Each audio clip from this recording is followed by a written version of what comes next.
Patience, patience, patience. On January 1st, Ord Lees was skiing near the edge of the floe when a 12-foot-long fanged leopard seal lunged up out of the water and began humping toward him at astonishing speed. With a terrified yell, Ord Lees stumbled across the ice toward camp. Suddenly, the animal lunged back into the water. As Ord Lees had reached the opposite side of the floe, the leopard seal burst up out of the water in front of him, jaws agape. Screaming, Ord Lees turned his skis and headed back. His frantic cries brought Wild out of his tent with a rifle, and Wild immediately dropped to one knee, raised the weapon, and began firing, and cursing furiously at Ord Lees. The leopard seal now rushed toward Wild, who shot again and again. The animal was only 30 feet away from Wild when it fell at last. The entire crew was breathless. An attack by a leopard seal was not a great way to begin life in the new camp. Everyone knew they were in worse circumstances than they had been even at ocean camp. They had fewer provisions and less equipment with them. The ice was growing so soft they often had to crawl on their hands and knees through saltwater slush, while hungry beasts that looked upon men as a new variety of food cruised through the dark waters just below them. And although there were seals around for them to hunt, the men grew alarmed when the animals became harder and harder to find. Their food stores were running out. On January 13th, Shackleton announced that most of the dogs would have to be killed. The dogs required a seal a day, while the whole crew could survive on one seal for several days. For the time being, the boss would spare Hurley's, Macklin's, and Greenstreet's teams in order to return to ocean camp for supplies when conditions permitted. The other dogs were taken one by one behind a large block of ice and shot.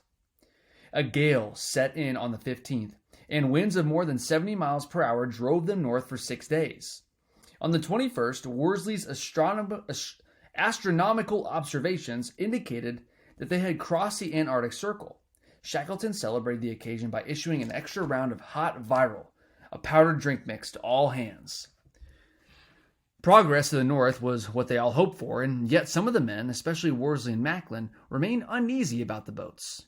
Worsley had little confidence that they could take to the open ocean in only 2 boats, and he pestered Shackleton every day about returning to ocean camp for the Stancomb Wills.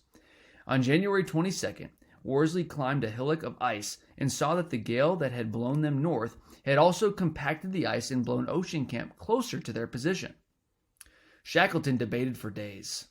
The condition of the pack was miserable for travel, but not likely to get any better. If they were ever to retrieve the 3rd boat, they must do it sooner rather than later. Finally, at the end of the month, he decided to risk a salvage mission. Wild left Patience Camp with 18 men at 1 o'clock in the morning of February 1st. The rest of the crew waited, some of them crying from restlessness, depression, or anxiety. According to Hurley, Ocean Camp presented a forlorn appearance, resembling a deserted Alaskan mining village that had been ransacked by bandits. The men scavenged what they could, loaded the boat, and headed back. At Patience Camp, Shackleton stood watch. In a new galley made by wrapping canvas around 4 oars stuck upright in the snow, Green kept the hot potato cans stoked. At 11 a.m., Shackleton saw the salvage party returning, and he went out to meet them with a kettle of hot tea. Shortly after noon, the Stancomb Wills and some of the remaining stores were safely back in camp. With the exception of Macklin's team, the remaining dogs were shot. Hurley was heartbroken. "I said goodbye to my faithful old leader, Shakespeare, with an aching heart.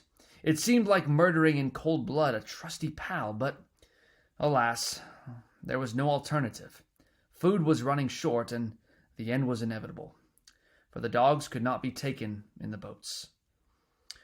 And now, there was really nothing left to do but wait. The men suffered from a diet that consisted almost entirely of meat. Constipation and flatulence, or squeaky gut, as the men called it, made them even more uncomfortable than they already were. With no yeast, the flour they had could not be made into bread, but instead was baked into heavy, unleavened scones. On top of intestinal problems, the wind made the men's eyes water constantly, and their tears would drip down their noses and form a small icicle, which would break off, tearing a bit of skin at the same time. Dog bites and knife nicks on the men's hands were frequently infected with seal blood, but there were no antibiotics to treat the inflammation. When the surface of the floe was firm enough, the men would exercise by marching back and forth, always on the lookout for predatory leopard seals. Some of the men were morbidly convinced that a killer whale would crash upward through their dwindling flow, tossing them all into the water and picking them off one by one. They became obsessed with the wind, its direction, its speed, its temperature. They were all miserable, cold, and completely filthy, since the last of the soap had been saved for Green, who stood all day in the greasy smoke of the blubber stoves. They began calling their forced imprisonment the Ice Age. The games and amusements that had passed the time for them on board Endurance were forgotten. No one had the heart for charades or poetry recitals or comic songs. The monotony was punctuated by meals. Between meals, they waited for the next. They read and reread their small stock of books. Watches were kept for seals, and if the ice was favorable, a hunting party would go out to kill them. Very often, there were no seals. They ate penguins when they could get them. 20 penguins, cooked by the fuel of their own skins, was a fair daily average, Hurley said later. Young penguins were tasty enough, much like chicken, but the older penguins were difficult to cut with a knife and almost impossible to chew. "The worst thing is having to kill time," James wrote in his diary. "It seems such a waste, yet there is nothing else to do." McNeish wrote, "There is nothing for it but to get in our sleeping bags and smoke away the hunger." "The water is dripping from the tent roof," Macklin wrote in his diary. "I pray God to give us dry weather soon, for this is misery. I have never seen such depression of spirits as there is in the tent." The boss knew how dire their plight was. Almost every night he shouted himself awake from nightmares in which he pictured one disaster or emergency after another. Would the boats be separated when they took to the ocean? Would he himself be incapacitated? Would Worsley's navigational books be lost? Would they run out of food? One after another, disasters visited his sleep and shook him awake.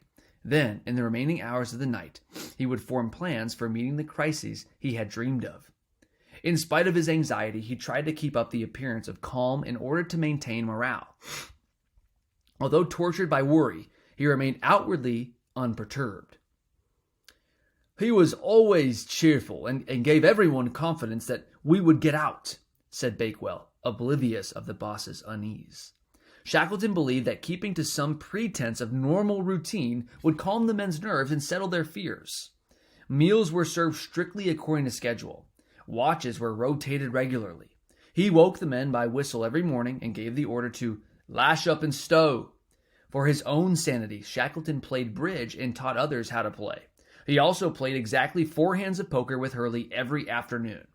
By the end of 10 weeks, he had won imaginary tickets to all the London theaters, boxes of linen handkerchiefs, silk umbrellas, a mirror, and a coveted collector's copy of Paradise Regained from Hurley, while Hurley had won from Shackleton a shaving mirror, several top hats, enough walking sticks to equip a regiment, several sets of cufflinks, and a library of books, as well as dinner at Claridge's Hotel in London and a box at the Opera.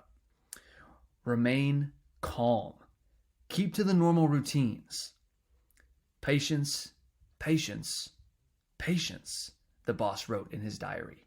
On February 8th, one of the men found a twig tangled in some seaweed, and the crew gathered around as the twig was fed to the fire. The scent of burning wood reminded everyone of land so far away and sunk many of the men into nostalgia and fresh pangs of homesickness. On February 20th, the crew awoke to find that their floe had been invaded by an enormous flock of Adelie penguins migrating north. Each man fell to the task of killing as many as he could. With no natural enemies out of the water, the penguins were easy to catch. Although the birds did not provide much meat, their skins, lined with a thick layer of fat, made a good fuel for the blubber stove. Over the next 2 days, the crew had brought in more than 600 Adelies. Then the flock moved on, and the ice around Patience Camp was streaked with blood and red penguin guano. The crew continued to wait. The days dragged slowly on, growing shorter as autumn set in. The weather was gray, rainy, cold, and damp. The ice pack continued its slow, enormous revolution north through the Weddell Sea. When the blubber supply ran alarmingly low, Shackleton reduced the ration of warm drinks to 1 a day. All their hopes were now pinned on getting safely to the open ocean before the floe they camped on broke into pieces. If the pack disintegrated too soon, they would be unable to launch the boats and maneuver in the jumble of broken and grinding ice, and unable to find a floe large enough to camp on. Day passes day with very little or nothing to relieve the monotony, Greenstreet wrote in his diary on March 5th. We take constitutionals round and round the floe, but no one can go further as we are to all intents and purposes on an island. There is practically nothing fresh to read and nothing to talk about, all topics being absolutely exhausted. The pack around looks very much as it did 4 or 5 months ago, and with the low temperature we have been getting at night, i.e. 0 and below, the open patches of water get covered with young ice, which is neither fit to go over nor would allow the passage of the boats. It was more than a year since Endurance had first become stuck in the ice. Some of the men were dangerously close to believing they would never get out of the ice at all.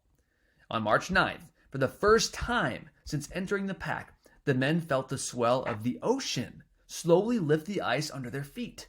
Around them, the pack was creaking and groaning rhythmically, like the breathing of an immense animal. The open ocean was 30 miles away.